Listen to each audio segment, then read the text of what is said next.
ओम श्री गणेशाय नमः। ओम नमो नारायणाय नमः।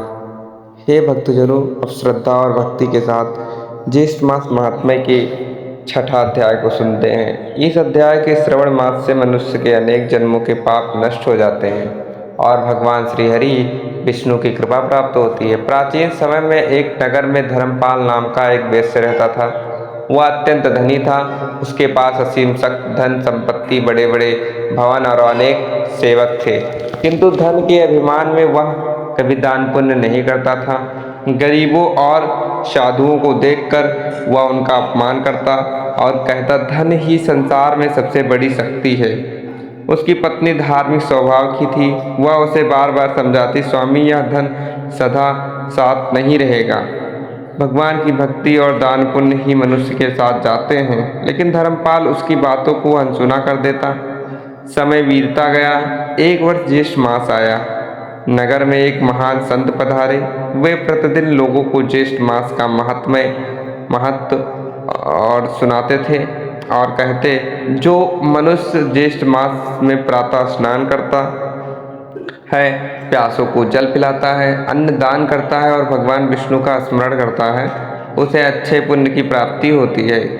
नगर के अधिकांश लोग उनकी बात सुनकर धर्म कर्म में लग गए, किंतु धर्मपाल ने उनका उपहास उड़ाया।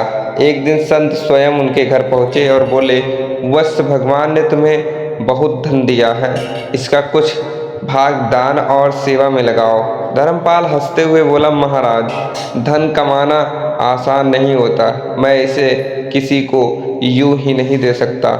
संत ने शांत भाव से कहा, अहंकार मनुष्य का सबसे बड़ा शत्रु है। समय आने पर यह धन भी तुम्हारा नहीं साथ देगा।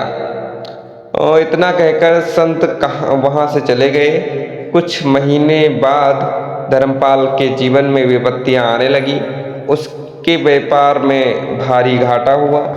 समुद्री व्यापार के लिए जो भेजे गए जहाज थे वो तूफान में नष्ट हो गए। उसके गोदामों में आग लग गई और वह बहुत सा धन नष्ट हो गया और धीरे धीरे वह निर्धनता की ओर बढ़ने लगा।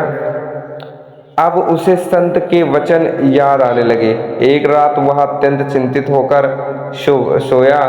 स्वयं उसने और दो दिव्य पुरुष उसे एक विशाल सभा में ले गए और उसने स्वप्न में देखा, वहां एक तेजस्वी देवदूत उसके कर्मों का लेखा पढ़ रहा था। उसने कहा, इसने जीवन भर धन का अपमान किया, कभी दान नहीं किया, साधुओं का अपमान किया और गरीबों की सहायता नहीं की। यह सुनकर धर्मपाल भयभीत हो गया।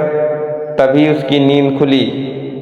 अगले दिन वह उसी संत के पास पहुंचा और उनके चरणों में गिरकर बोला, महाराज, मुझसे बहुत बड़ी भूल हो गई है, कृपया मुझे मार्ग बताइए। संत ने कहा, पश्चाताप से मनुष्य का हृदय शुद्ध होता है।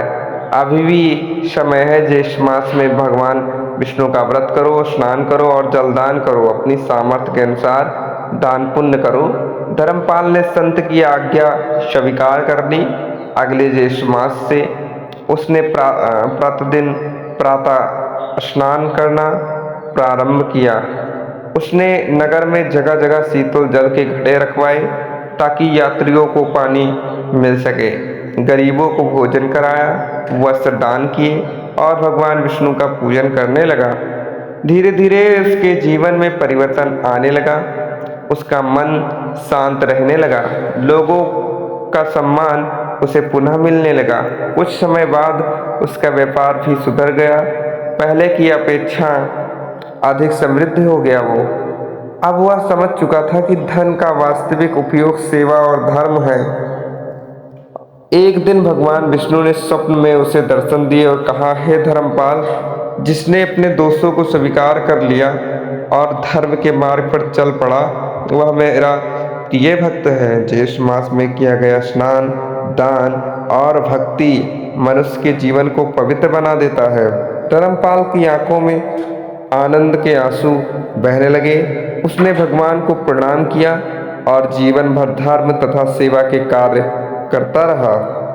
अंत समय में भगवान के दूत उसे दिव्य विमान में बिठाकर विष्णु लोक ले गए।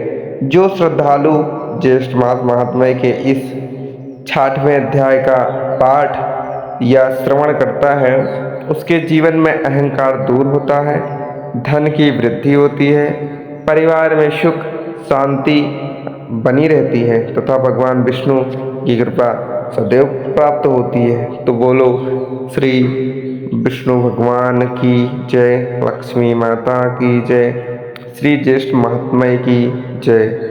जय श्री राधे, जय श्री कृष्ण। श्री विष्णवे नमः।